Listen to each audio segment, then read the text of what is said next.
And I'm going to give you a brief bio of our second speaker, Dr. Keung, who is the publisher of Christian Times. You must have heard this Chinese language Christian weekly newspaper in Hong Kong.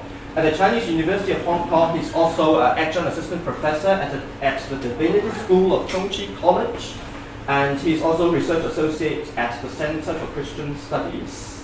In the meantime, Dr. Yam is also Associate Fellow at the Center of the Study of Asian Religion and Culture at Groningen University in the Netherlands. At Lumina College, Dr. Yam is the champion of one of our diploma programs called Christian Faith and Contemporary Culture. He has taught many courses, including, for example, theological perspectives on culture and society, and spiritual quests in the cinema, and so on, so forth. Today, Dr. Yam is going to speak to us on technology, religiosity, and the changing face of humanity. Dr. Yam, please. Thank you. Thank you, everybody. Good morning. And it's a good feeling to be able to imagine yourself to have the last word of everything. Okay, so I'm going to give you hopefully not the last word, but the last word before the last word, the penultimate word, so to speak.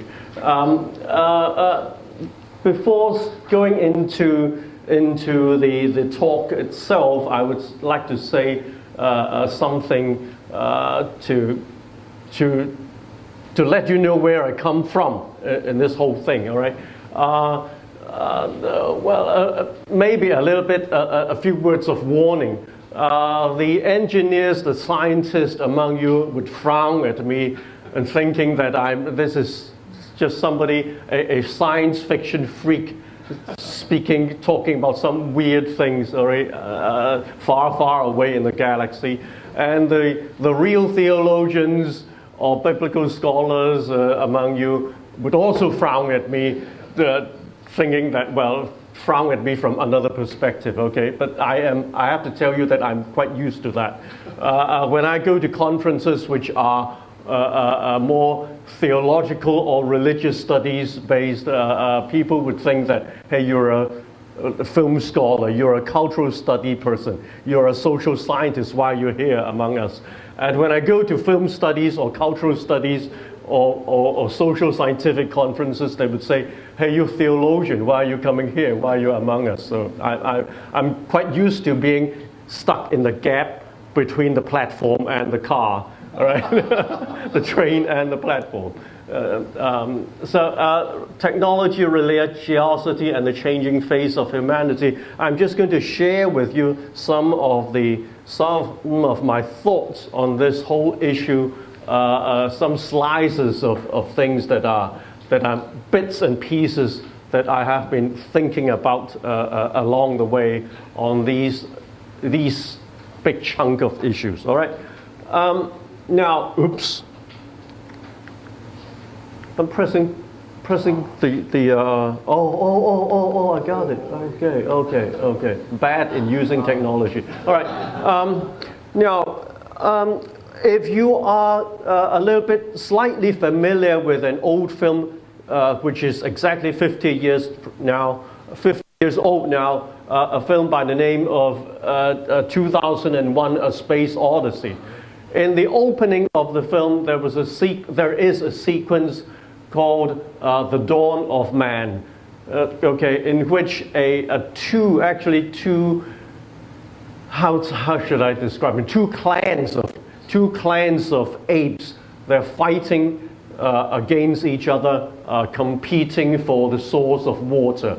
Okay, and one clan of the apes win over the other group because they can use the winning clan, they use bones of animals to pick up the bones from the ground and hit the other clan of apes which do not know how to use the bones to fight back. Okay, and that was known as the dawn of man, or the dawn of the human species, and which delivers a sense, which gives us a sense that, a notion that it was it was the ability to use tools, or broadly speaking, the ability to use technology as a distinctive mark, defining characteristic of humans being as a species. All right. But I would say that human and the technology between, the relationship between human and technology is almost as old as the human species. There has never been one single point in history at which we were free from technology. We have never lived a tech-free life. Okay. The technology is part of the human imprint. It's part of us since the beginning of time, since the beginning of history.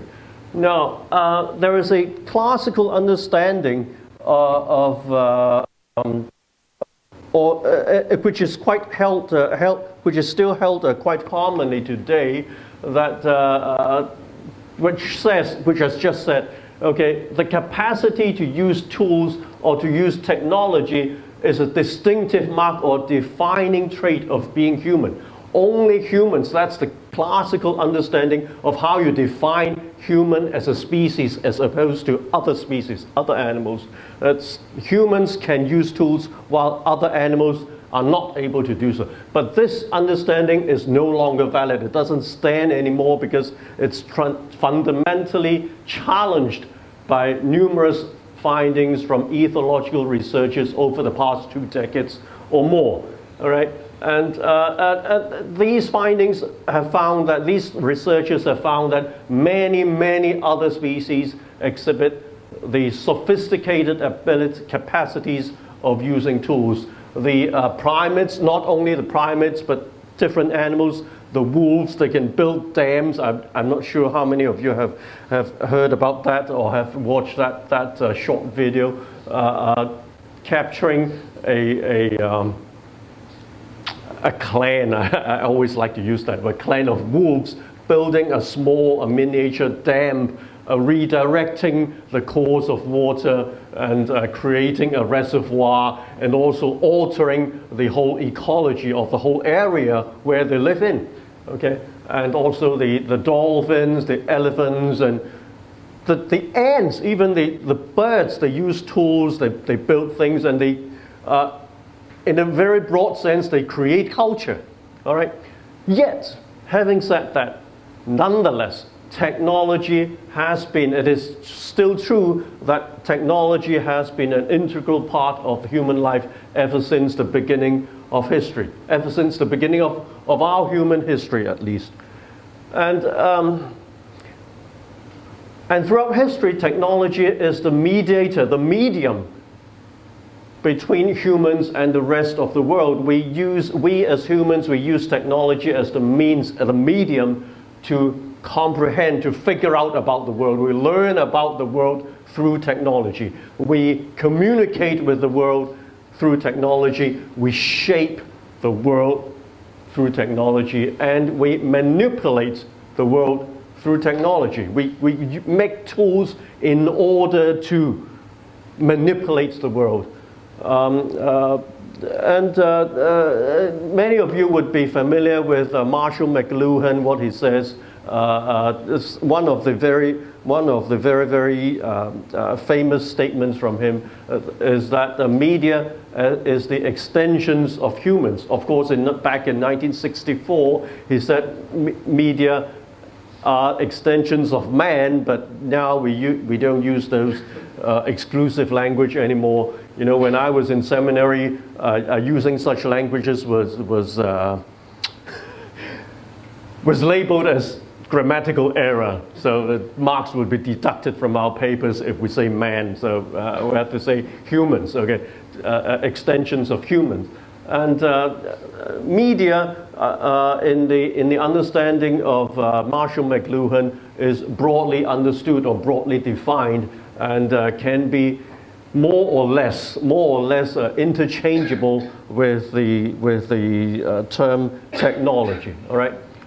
Now, but there's an irony here, because while humans, while we use technologies to serve our own purposes, we are also shaped by technologies. Okay, we use technology to do something, to manipulate the world, to shape the world, and so on and so forth. But at the same time, our understanding of the world, our expression of ourselves, and our interaction with our surroundings are also in turn shaped by technologies. And this shaping of our understanding, shaping of ourselves, of our understanding and expression of ourselves, is also at the same time shifting the course of civilization, including shaping the course of religion. Okay. And religion, in particular Christianity, has always had a love-hate relationship with technology. And I like to use these kind of wordings, you know, oops, this, whoop, oh, blah, blah. Oh. In Love-hate. Love-hate, yeah. How do I do that with the green thing? No, there's no green thing here. It doesn't work on this thing. Oh, right, okay. Intensely ambivalent, or ambivalently intense, whatever. All right, intensely ambivalent love-hate relationship with technology. And why do I say in particular Christianity? Perhaps. Well, I reflect, after I wrote this, I reflect on why do I say in particular Christianity. Perhaps it is because that's the religion I know best, and I don't really know a lot. I don't know enough about Islam, I don't know enough about Buddhism or Taoism to make a judgment, okay? And so I can only address Christianity as, as a religion. All right, now the love-hate relationship, what do I mean by the intensely ambivalent or ambivalently intense love-hate relationship? On one hand, church and religious authorities often betray fear, suspicions, avoidance, and skepticism, blah, blah, blah, blah, against technology, of technology, toward technology. I don't know what preposition to use. I've always been poor in using prepositions since I was in primary school.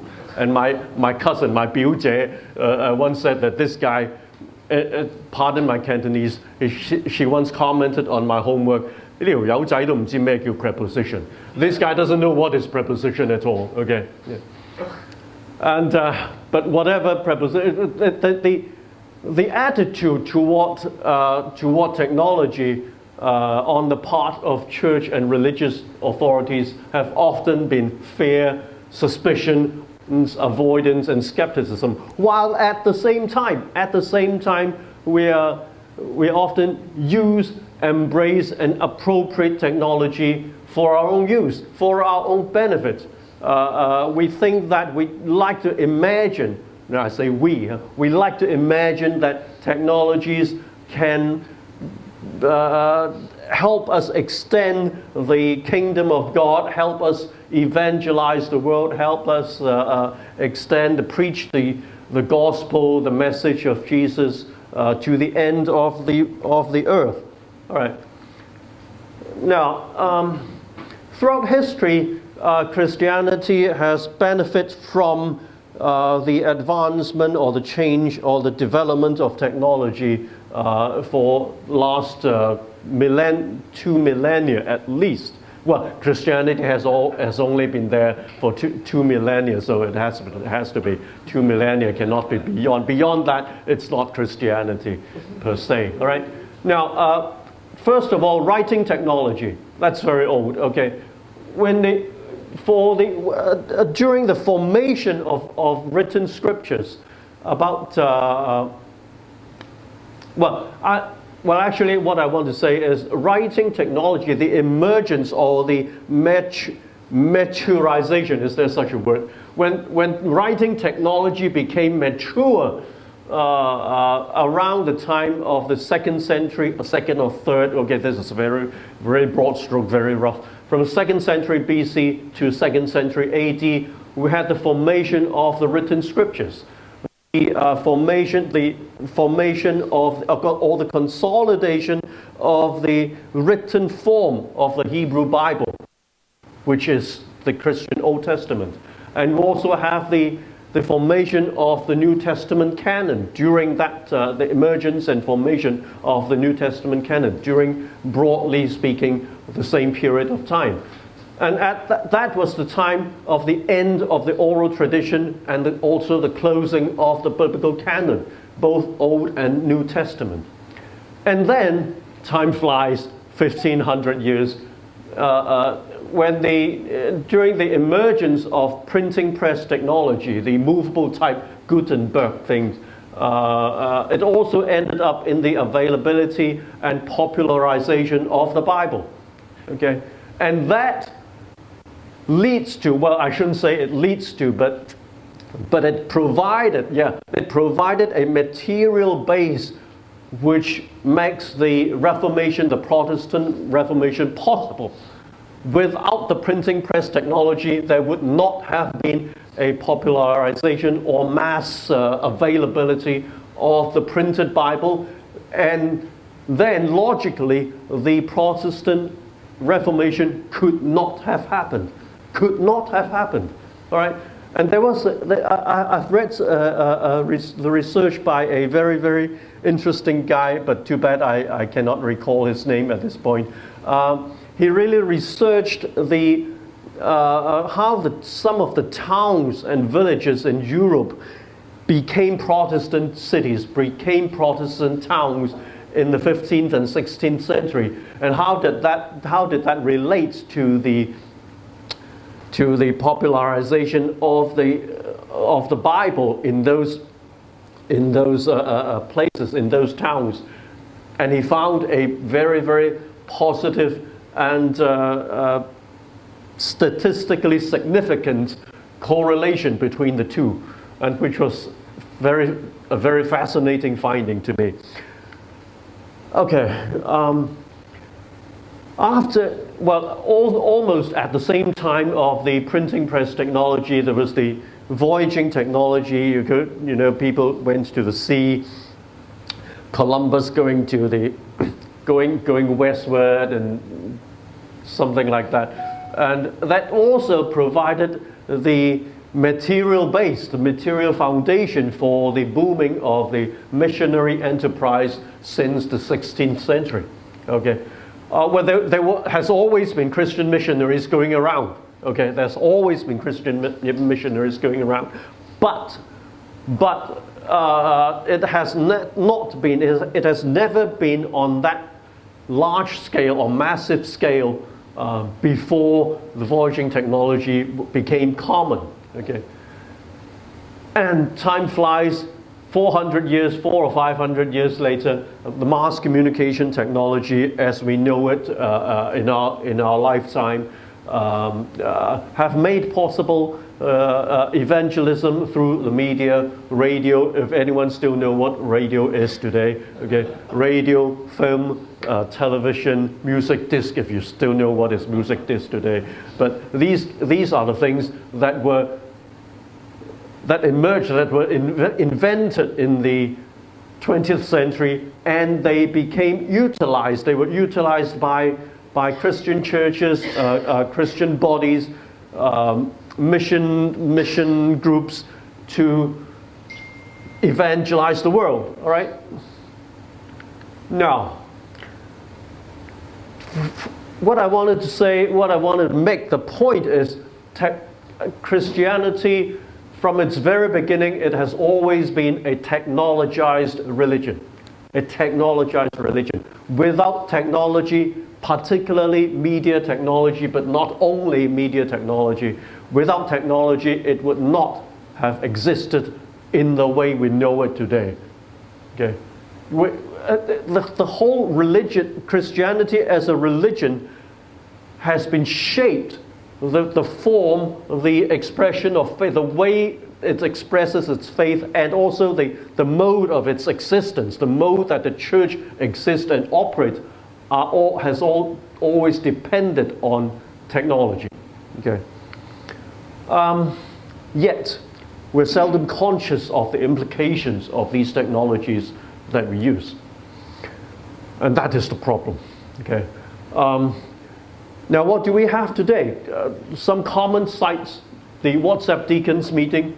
Okay, I'm a deacon in my own church. We use the WhatsApp to discuss and decide on many things all the time. We meet on the WhatsApp more often, much more often than we meet together face to face to discuss and decide on things.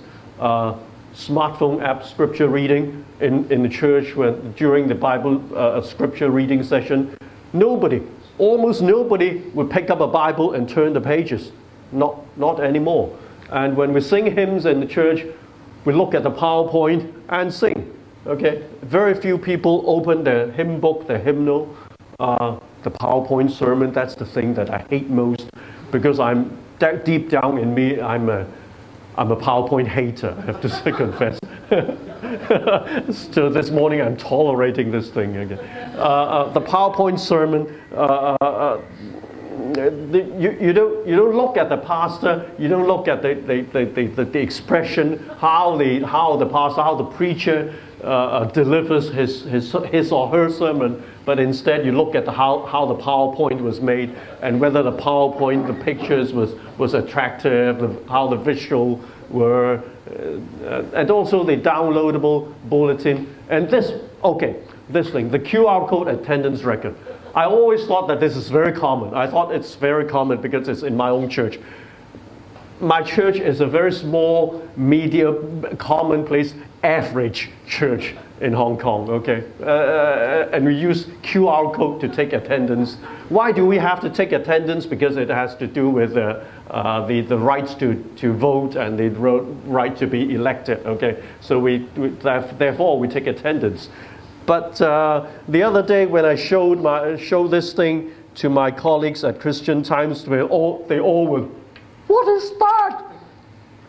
With my name on it, okay? And when I go to church every Sunday, if I go to church on Sunday, I'll just pick this up and doop, that's it. And my name appears on the computer monitor. Cyber church, online church, I think most of you have heard of that. And the Alexa prayer, do you know what that is? Alexa prayer, the Anglican Church in England, they recently put forth this. They launched the Alexa prayer. They use Alexa. I don't know how to describe Alexa, but they use Alexa to deliver prayer and to read the Bible, to comfort the congregation, and so on and so forth. No big deal, right? These are we come across these things all the time, but nothing but. But the thing is, technology use, the way we use technology in our churches is only a mirror image of our technology use in our daily lives, in the society, at schools, at workplace, in the streets, in the restaurants, in the cha chan tang, everywhere. Nothing particularly religious at all, actually. But the problem is we are so oblivious to the religious, theological, and existential implications of these technology use that, and even sometimes many of us are not, we do not even realize that there are implications.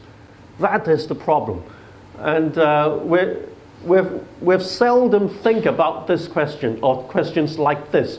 What will change, or what is changing when the church and our daily life becomes more and more detached from the material? You know what I mean by detached from the material? We don't have touch on the printed Bible. We don't flip the pages. We don't look at we don't see each other when we decide on things. Okay, we don't look at the preacher when the preacher preaches, and so on and so forth. We're more and more detached from reality, from not reality, but the material. I'm going to skip this, but the main point is, when we had in ancient history, when we had the transition from oral tradition to written text, and also when we had the transition from scribal copying to printing, to the mass availability of the Bible, there was definitely a shift in religious sensibility. It shifted how the religious information were transmitted and received, and how we, it's not a weird word, okay, this is my typo here, my typo here. And the perceptions of understanding of God has shifted, and the essential nature of our faith. So when we talk about a Christian perspective or a Christian view on something, we need to ask, Christian view of which era? What Christian view are you talking about? Are you talking about Christian view of the early churches, or Christian view of the medieval age, or Christian view of the 18th century, or the Christian view of early 20th century China, or the Christian view of early 21st century in Hong Kong today? They're all different. Quite different, okay. Now we are being pushed further and further away from materiality. We're losing touch, we're detaching ourselves from the paper, the person, the body, the smell, and the touch of things. Is there a sense of reverse incarnation in this? Oh, here comes the weird part. Reverse incarnation. When God incarnates, God takes a human body, flesh and blood, to come to this world. But we're doing the opposite thing. We're reversing. It might be, it could be, we could be doing a reverse or even a counter incarnation. Okay. Now, a few steps further. The human species could be evolving, moving away from the state with which we are familiar. Okay. Virtual technology, you're all very familiar with these things. Virtual technology, genetic engineering, cyborg, artificial intelligence, and they're all of these added together. They are bit by bit, piece by piece, changing what we are as a species, what humans are as a species. And these are not science fiction things. They're realities now. They're happening. We are experiencing. We are using them on a daily basis, and these can reformulate humanity in the long run. Okay. Definitely, we are not living the same way as we did 20 years ago. There has been a big change, and this big change is spiraling, stepping up in speed in the next 5 years, 10 years, 20 years. And 20 years from now, if I happen to be still alive on Earth, I'm not sure I can recognize the me of today or the me of 20 years ago. Now, what are the changes that are happening, that are occurring? Our mode of communication and relationship to one another. That's number one thing, okay? How we communicate and how we relate to one another. And our self-understanding as a species, human beings, our self-understanding is changing. And our perception of our own position in the world or even in the universe are changing. And all these added together, they would alter, and they are already altering our mode of existence. And because of the change in our mode of existence, it also changes, it also impacts on our understanding and imagination of God, of the divine.